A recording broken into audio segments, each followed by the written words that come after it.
জার্মানিতে বাচ্চাদের primary school graduation party কেমন হয়, প্রায় 120 জন মানুষের অ্যারেঞ্জমেন্ট আমরা কিভাবে করেছি, আমার ছেলে মেয়ে বা কয়জন, পার্টিতে খেতে খেতে শেষে আমার অবস্থা কি হয়েছে, সব মিলিয়ে থাকছে আজকের ব্লগ। বিকেলবেলা আয়োজন থাকার কারণে রেডি একদম সময় মতো হয়ে গিয়ে আমরা বের হয়ে গিয়েছি। আর এই তো এখন আমরা হলের সামনে, হলটা বেশ বড়, আপনাদেরকে একটু পরে দেখাচ্ছি। এক এক করে পার্টির সবকিছু আপনাদেরকে দেখিয়ে দিচ্ছি। সবার প্রথমে হচ্ছে ডেকোরেশনটা আমার কাছে খুবই ভালো লেগেছে, একদম পারফেক্ট।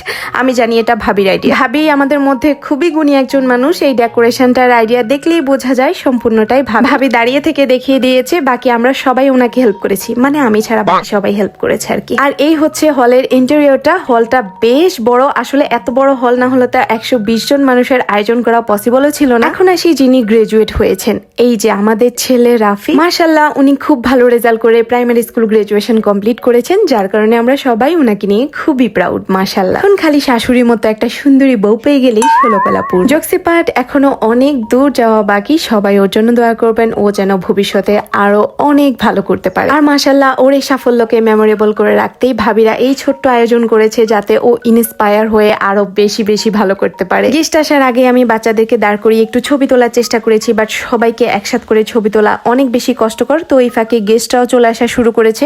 আমরা নাস্তাও রেডি করে দিয়েছি, এখানে নাস্তা খাওয়ার পর্ব চলতেছে। আজকে আমাদের খাবারের মেনুতে কি কি থাকবে সেটা আমি একদম শুরুতে আপনাদেরকে দেখিয়ে দিয়েছি। তো এখানে আমি সবগুলো আইটেম ট্রাই করব, যদি আমি খেতে পারি নাই সবকিছু, বাট খুবই মজা লেগেছে। বিশেষ করে জিলাপিটা হোমমেড কিনা বা কিনা আমি ভাবিকে জিজ্ঞেস করিনি, বাট বেশ টেস্টি ছিল।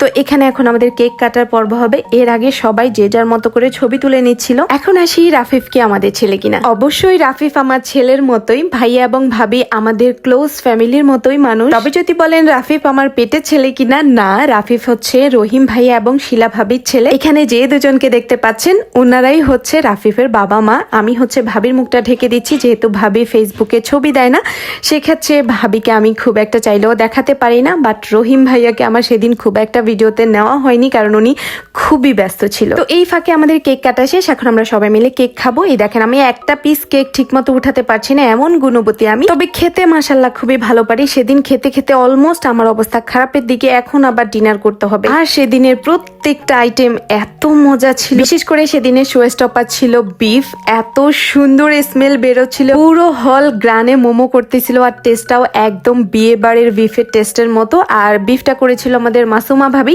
এছাড়াও প্রত্যেকটা আইটেম খুবই টেস্টি ছিল। তো এখন হচ্ছে সবাই ডিনারটা সেরে নিচ্ছে, যেহেতু প্রায় রাতে 10টার মতো বাজে, সবাই আবার বাসায়ও যেতে হবে। আর খেতে খেতে আমার যে কি বাজে অবস্থা হয়েছে, অতিরিক্ত খাওয়ার কারণে আমি আসলে কোনো কাজও করতে পারিনি। পরে দেখি যে ভাবি আবার ডেজার্ট আইটেমও দিয়েছে, কিন্তু সেটা আর টেস্ট করা হয়নি। আর এই হচ্ছে রাতে সালবাও হল। একটু বাইরে এসেছিলাম ফ্রেশ বাতাস খেতে, তার মধ্যে আবার গিয়ে দেখি যে সবাই সব গুছিয়ে ফেলেছে। আমার জামাইও বেশ কষ্ট করতেছিল ভাবিদেরকে হেল্প করে, কিন্তু আমি বুঝতেছিলাম না যে আমি কিভাবে হেল্প করব, তাই আমি বসেছিলাম। আজকের পার্টি এখানেই শেষ। রহিম ভাই এবং শিলা ভাবিকে অনেক ধন্যবাদ, আমরা সবাই মিলে খুব ভালো একটা দিন কাটিয়েছি। এত বড় আয়োজন ভাইয়া এবং ভাবি খুব সাকসেসফুলি শেষ করেছে। আমরা সবাই মিলে অনেক বেশি মজা করেছি। আশা করছি আমার ব্লগটা আপনারাও বেশি এনজয় করেছেন। দেখা হবে নতুন কোনো ব্লগে, সে পর্যন্ত সবাই ভালো থাকবেন। আল্লাহ হাফেজ।